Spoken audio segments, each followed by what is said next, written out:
कैसा लग रहा है? एक दिन था जब हमारे लोगों के चेहरे मुरझाए हुए थे, उदास उदास थे, यहाँ गाल पर गड्ढे पड़ गए थे। हमारे समाज को चारों तरफ निराशा निराशा, कोई नहीं सुनता था। आज पालवी भीलों ने वो कार्य खड़ा किया है कि सभी लोग आदिवासियों की जय जयकार कर रहे हैं। यह है जय जोहार का नारा। यदि आप भारत देश के मूल मालिक आदिवासियों की संतान हैं, यदि आप आदिवासियों के इस धरती के मूल मालिक होने के नाते आनुवंशिक वंशज हैं, तो आप लोगों को आज के बाद आदिवासियों के शिक्षा, आदिवासियों के स्वास्थ्य और आदिवासी राज कायम करने के लिए तन मन धन से लग जाना चाहिए। यह बात मैं कहना चाहता हूं दोस्तों। हमें गिराने के लिए कई लोगों ने क्या क्या नहीं कहा। कोई कहता था आदिवासी तक डेट को वसूल रहे, डेट को तोलो के भील तोलो। ये हमने गलत साबित कर दिया। आज हमने साबित करके दिखाया कि भारत देश का कोई शासक वर्ग बनने का असली हकदार है, भारत का कोई राजा बनने का असली हकदार है तो वो आदिवासी है। बाकी सब छोटे छोटे राजे रजवाड़े खत्म। कल तक लोग कहते थे कि आदिवासियों को तो केवल गुटखा खिला के मार देंगे, दारू पिला के मार देंगे। अब देखो ये जवानी, ये दीवानी, ये रवानी आज की तारीख में अपने समाज के इतिहास के लिए, अपनी संस्कृति के लिए, अपने बाप दादाओं के रीति रिवाज गीतों के लिए काम कर रही है। यह अपने आप में बड़ी बात है मेरे दोस्तों। कौन कहता था कि 5 साल का बच्चा भी धोती पहनने को अपने आप में गर्व महसूस करेगा।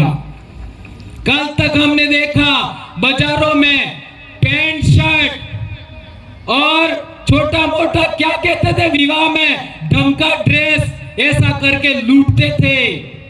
आज देख लीजिए साधारण धोती, साधारण कुर्ता और लड़कियां गागरा चुन्नी पहन करके अपने आप को गर्व फील कर रही है कि हाँ मैं आदिवासी हूं, हाँ मैं भील हूं और मैं इस देश का मूल मालिक हूं। मेरे बाप दादे महान पूर्वज हुआ करते थे, इस पर गर्व कर रहे हैं। यह अपने आप में बड़ी बात है मेरे दोस्तों।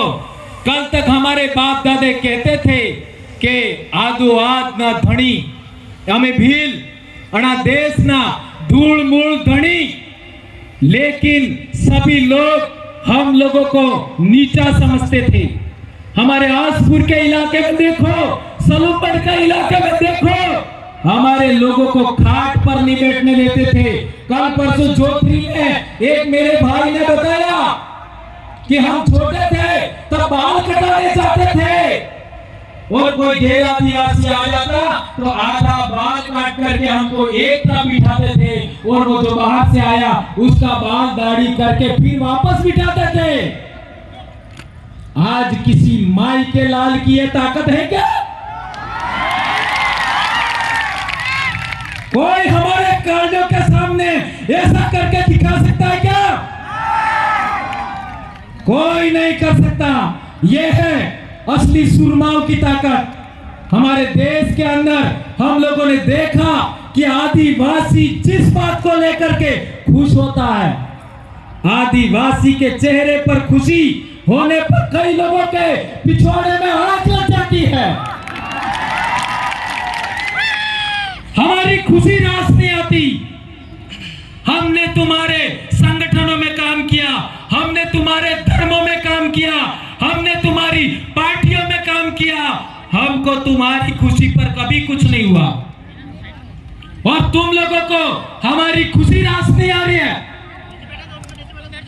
ये बात हम लोग इसलिए कहना चाहते हैं कि हमारे समाज को कई लोगों ने कमतर आका, लेकिन धरती बीज ने खाए, धरती बीज ने खाए, एक ने एक कारण कोई न कोई माई नो लाल कालियो पाको थाय और धरती माते उबो थाय। और मेरा तो सौभाग्य है, लाखों आदिवासी मुझे मिले, समाज को जोड़ने वाले लाखों बहन बेटियां मिली जिन्होंने हमारे समाज के लिए काम किया। मेनका डामोर ने क्या गलत कहा था? मेनका डामोर जानते हैं ना क्या गलत कहा था? हमारी आज भी दादियां जिंदा हैं, हमारी काकियां आज भी जिंदा है, हमारी भाभियां आज भी जिंदा है, हमारी भाभियां आज भी जिंदा है। ये सभी महिलाएं अपना सुहाग का निशानी किसको मानती है? आज भी आपने कोने मरी जाए ते पानी ना हारे जाए हूं उतारो है जवला सुडलो चांदीनो मारे घेरवाली ने बे चांदीनो जवला पहरावजा एवं होना ना भी पहरावी दो ते कोई काम नो ने है। जी पणती दड़ चांदी ना जवला पहरावजा चूड़ी पहरावजी या काळजो जायगा ते लड़े इस पानी ने आरे उतरे एवं समझ में આવી ગયું કે बाकी तो हीरा सगड़ा भी ने पहला भी तो आसे कोई काम नो नहीं। शादी दाड़े जी जवला पहरा जाइस इसके अलावा नहीं।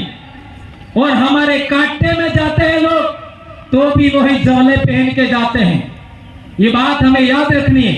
और हमारी दादियां जिन्होंने शादी किया, दादियां शादी किया उस समय आप बोर पहनती थी, बोर। और मैं कहना चाहूंगा जिन भी बूढ़ी महिलाओं के आज की तारीख में बोर है, आने वाले साल वो बोर पहन के आनी है। क्या आप आओगे? और मैं सभी हमारी बहन बेटियां, मेरी बहुएं, मेरी भाभियां सबसे कहना चाहता हूं, और आपको वर है एक बोर जरूर लिया हो, बराबर? पेड़ ही ना हो, ये अपनो पेड़ है। और जब आप और पहनते थे तो किसी दूसरे की जरूरत नहीं थी। जब पढ़ लिख गए तो हम लोग बोर नहीं पहनने लगे, इसलिए दूसरों का हमने स्वीकार कर दिया। इंग्लिश जवाब थी, यही तो मेनका जी ने कहा था, क्या गलत कहा था? और हमारी दादियां एक पारे का, हरे हरे पारों का वो पहनते थे, इन्हों के तो सापकी या सूड़ी ऐसा कुछ कहते थे, वो पहनते थे, वो शादी में पहना जाता था। यह हमारे सुहाग की निशानी है, यह हमारी संस्कृति के लिए जरूरी है। और एक बात जी कुमार सोरे आनंद के बात कहूं, आपने लाड़ी वोर पढ़ने ते माड़वा में लाड़ी वोर में कौन मिले? लाड़ी भी कौन मिले? मामा, बराबर है? लाड़ी ने गुजरे जहां माड़वा में मेलवानो अधिकार केनो है? मामा नो, बराबर है? अच्छा, वोर ने तोरणे कौन पोके? हाउ, हाउ ते पोके, फिर बुआ, फिर है तो पहले तो कुआं की सुरजी। लाड़ी ने जे अड़म लजरे ई टीलू करे, अणा बाद गाम नी महिलाएं पसे बुआ, माजे, काकी, बापजे, पसे हाउमा। तब वो ने तोरणे पोकवानो अधिकार केनो है? हाउ नो, बराबर है? और आजकल एक नवो रिवाज आप जो है कि वो तोरणी आवे तई बड़ा लाड़ी गेरमी ही आवे ने तोरणी जाई ने माला पहरावे, वो ने मोजारी पणियो तो मार घेरवाली ने अंगली भी आजी तर सही बना आती बड़ा हवड़ा जाता ही बना। मैंने तो उसको देखा भी नहीं था। आती बड़ा बुआई हवड़ा जाओ तो ही बड़ा अंगली आटी। तो सोचो यदि आज एक लड़की एक दुल्हन अपने दूल्हे को वहां पर माला पहनाती है अर्थात टच करती है तो सभी महिलाओं का, मां का, बुआ का अधिकार का हनन हुआ कि नहीं हुआ? मेरी बहनों, मेरी बेटियों, मेरी काका काकियों, भाभियों, मेरी बहुओं, यह आपके अधिकार का हनन हुआ कि नहीं हुआ? कौन कौन इस बात को मानता है कि महिलाओं के अधिकारों का हनन है? हाथ ऊंचा करके बताओ। ये तेरी बाई के महिलास करावी आणि महिला ने ये गलत स्वीकार क्यों करे? यह समझना पड़ेगा। सोचो आपके अधिकारों का हनन हुआ, यह कौन समझाएगा? ये बात हम बोलते हैं तो दूसरे लोग ये सोचते हैं आता ये आदिवासी लोग तो उनके समाज की सच्ची संस्कृति वो बता रहे। कौन बोल रहा था? मास्टर बोल रहा था। कौन बोल रहा था? मास्टर नहीं बोल रही थी। चलो एपीओ करो, चलो निलंबित करो। तब एपीओ करो, निलंबित करो तो अमर ओळने आपको तो हूं है हमारे कितनी आवड़ती हो? अरे हमारे बाप दादा मौका ने सोना खाने सीखा। हमारे बाप दादा किने मारी भीख नहीं मांगती, किने घर रोटा खावा नहीं किया, किने घर हाथ की फैलाता। हमें कालिया मरी से कहो तुम्हारी नौकरी तकी हमें पैसे कहो और नौकरी हो तुम्हें आइए मने हमारे समाज में भाग तो हमारे बाप दादा मानकर मत मर जा, 5 चितरिया में मर जा, लिदुड़ी बटली में मर जा, रास्ता पाल में मर जा, तारे अपने अधिकार में जो आरक्षण तभी आज करना लायको यह अधिकार हमारे बाप दादा ने लड़के कर करके मर करके हासिल किया है। तो आप क्या समझते हो इस बात को? यह अधिकार, आरक्षण का अधिकार हमें हमारे समाज ने दिलाया, हमारे वीर भक्तों ने दिलाया, संत मावजी महाराज ने दिलाया, संत सुरमाल खराड़ी ने दिलाया, संत गोविंद गुरु ने भी दिलाया और पालवी भीलों ने दिलाया है हमको। ये बात हमें याद रखनी होगी। एक बात और बहुत अहम है, बहुत जरूरी हमारी विवाह पद्धति के लिए।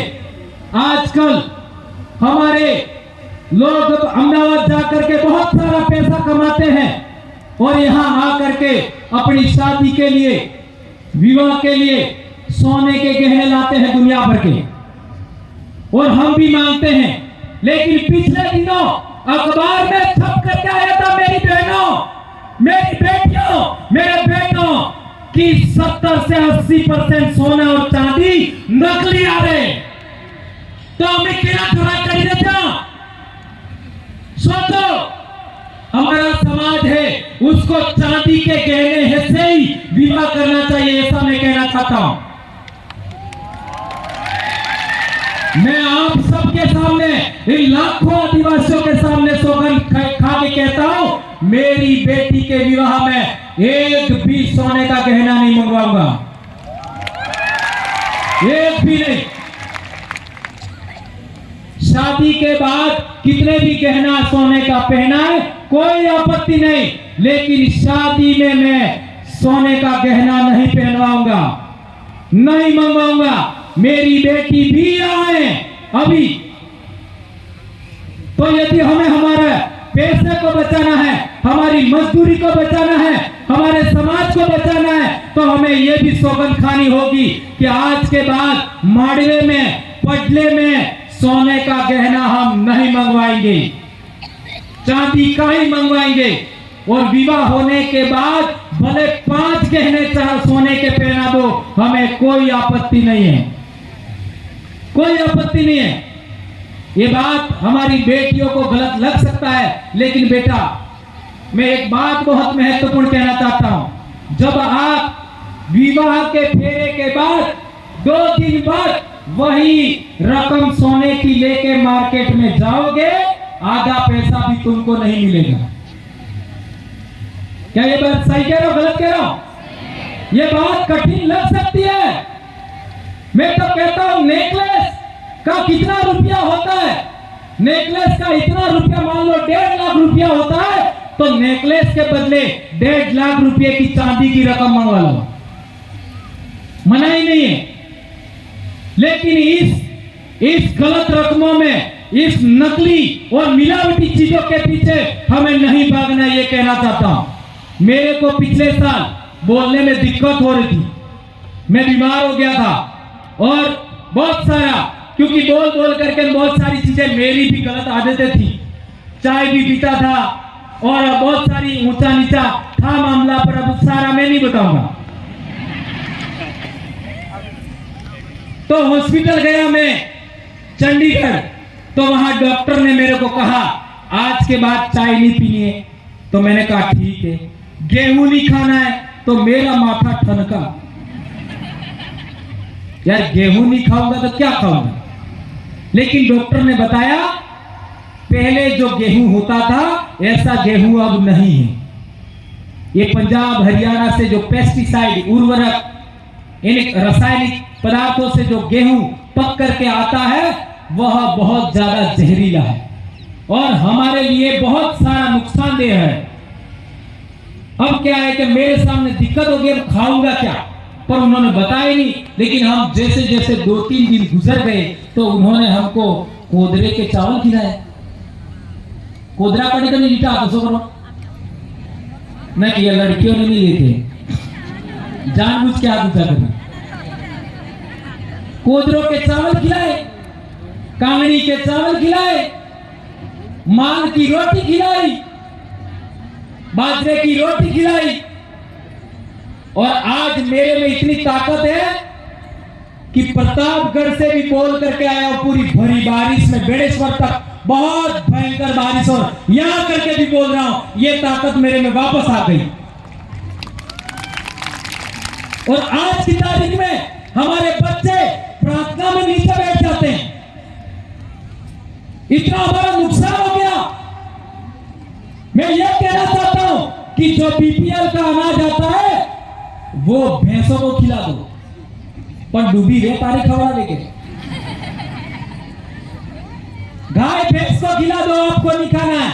मक्का खाइए, ज्वार खाइए, बाजरा खाइए, माल खाइए, कोदरा खाइए। ये जो मोटा अनाज है जिसको मिलेट्स कहते हैं वो हमें खाना है, पातरिया खाना है। लेकिन ये गलत चीजें हमको नहीं खानी है। मार्केट में मिलने वाला तेल भी सही नहीं है, मार्केट में मिलने वाला दूध भी सही नहीं है, घी सही नहीं है, मसाले भी सही नहीं है। और अब हमने फैसला लिया है कि हम लोग आने वाले मार्च अप्रैल तक आंध्र प्रदेश के आदिवासी जो मसाले पकाते हैं, हल्दी पकाते हैं, काली मिर्च उगाते हैं, चावल उगाते हैं, वो हम डूंगरपुर मंगवाने वाले हैं। और यही बात आदिवासियों को हम खाने के लिए हम लोग देने वाले हैं।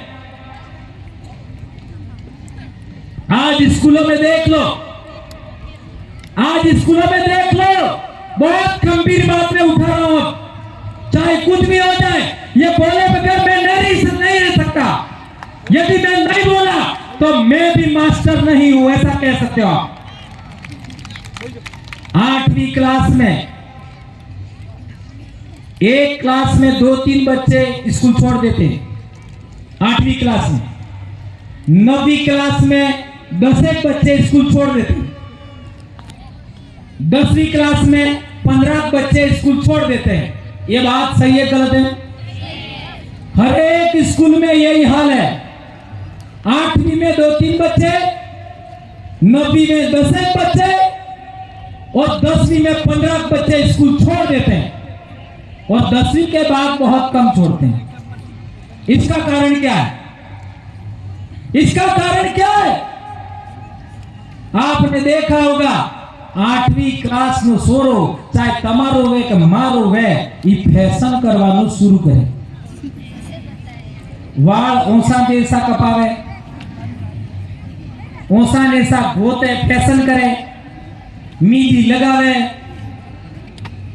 है ना। ऐसा नाटक करना 8वीं क्लास में बच्चा शुरू करता है। और जिस बच्चे को पाठ पढ़ना नहीं आता है 8वीं क्लास में, ध्यान रखना बहुत गंभीर बात उठा रहा हूं मैं, जिस बच्चे को 8वीं तक पाठ पढ़ना नहीं आता है वह बच्चा अलग रास्ता चयन करता 8वीं क्लास में। और जिस बच्चे को पाठ पढ़ना आता है, माँ बाप ध्यान देते हैं, काका बाबा ध्यान देते हैं, टीचर ध्यान देते हैं, उस बच्चे का ध्यान अलग रास्ते की ओर मुड़ता है। 8वीं क्लास में 2 रास्ते स्टार्ट होते हैं, एक रास्ता मौज मस्ती का, एक रास्ता पढ़ाई का। जिन बच्चों को पाठ पढ़ना नहीं आता है वो अपने आप को गिल्टी महसूस करते हैं, शर्म महसूस करते हैं, वो मौज मस्ती की ओर मुड़ जाते हैं। और मौज मस्ती की ओर मुड़ने वाले बच्चे व्रत उपवास में फंस जाते हैं, इसके बाद नशे में फंस जाते हैं, इसके बाद बाइक राइडिंग में फंस जाते हैं, इसके बाद और बहुत सारा आप सब जानते हैं। और वो बच्चे क्या करते हैं आगे जाकर के, बाइक राइडिंग करने के लिए, मोटरसाइकिल 1.5 लाख की लाने के लिए, चलाने के लिए पेट्रोल भी तो चाहिए, कहां से लाएगा। फोन चलाने के लिए रिचार्ज भी करना पड़ेगा, कहां से लाएगा। इसकी वजह से हमारे इलाके में बहुत सारी घटनाएं घट रही, ये बात ध्यान रखनी है।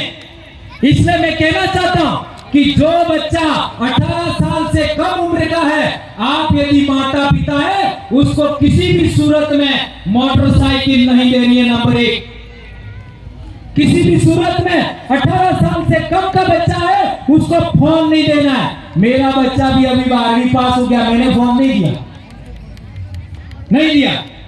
आप अपने अपने घर में देख लीजिए, ये बात ध्यान रखनी होगी। यदि हम लोग इसका ध्यान रखेंगे तो हमारे बहुत सारे बच्चों का आत्महत्या रुक जाएगा, बहुत सारे बच्चों का एक्सीडेंट रुक जाएगा, बहुत सारे बच्चों का असमय कुछ गलत होने से, जेल जाने से बच जाएंगे। ये बात मैं आप लोगों के बीच में कहना चाहता हूं। दोस्तों, आप लोगों ने बहुत सारी बातें सुनी, इन बातों का आप लोग आने वाले समय में इंप्लीमेंट करना और हमारे समाज को जन जागरण करने में इसी से मदद करना। और एक गंभीर बात अंत में कहना चाहता हूं कि हम लोगों को आज के बाद में अपनी विवाह पद्धति के लिए, अपना ये जो ड्रेस है उसको बचाने के लिए और बहुत सारी बातें हैं, उनके लिए आप काम करेंगे। हाँ, एक और बात, आसाम से जो डांस टीम है वो लगभग डूंगरपुर अभी पहुंच चुकी है। जो ठेठ आसाम से आई है बिहू नृत्य वाली लड़कियां, वो भी आदिवासी बेटियां हैं। अटलो टाइम खर्च था ही क्यों, तो थोड़ा और राजकुमार जी भी अभी आने वाले हैं, तो इसका थोड़ा सा आप लोग थोड़ा सा ख्याल रखिए। और जहां तक बात है, मैं तो कह रहा था कि हमारे समाज के अंदर पढ़ाई सबसे पहले ध्यान देना है।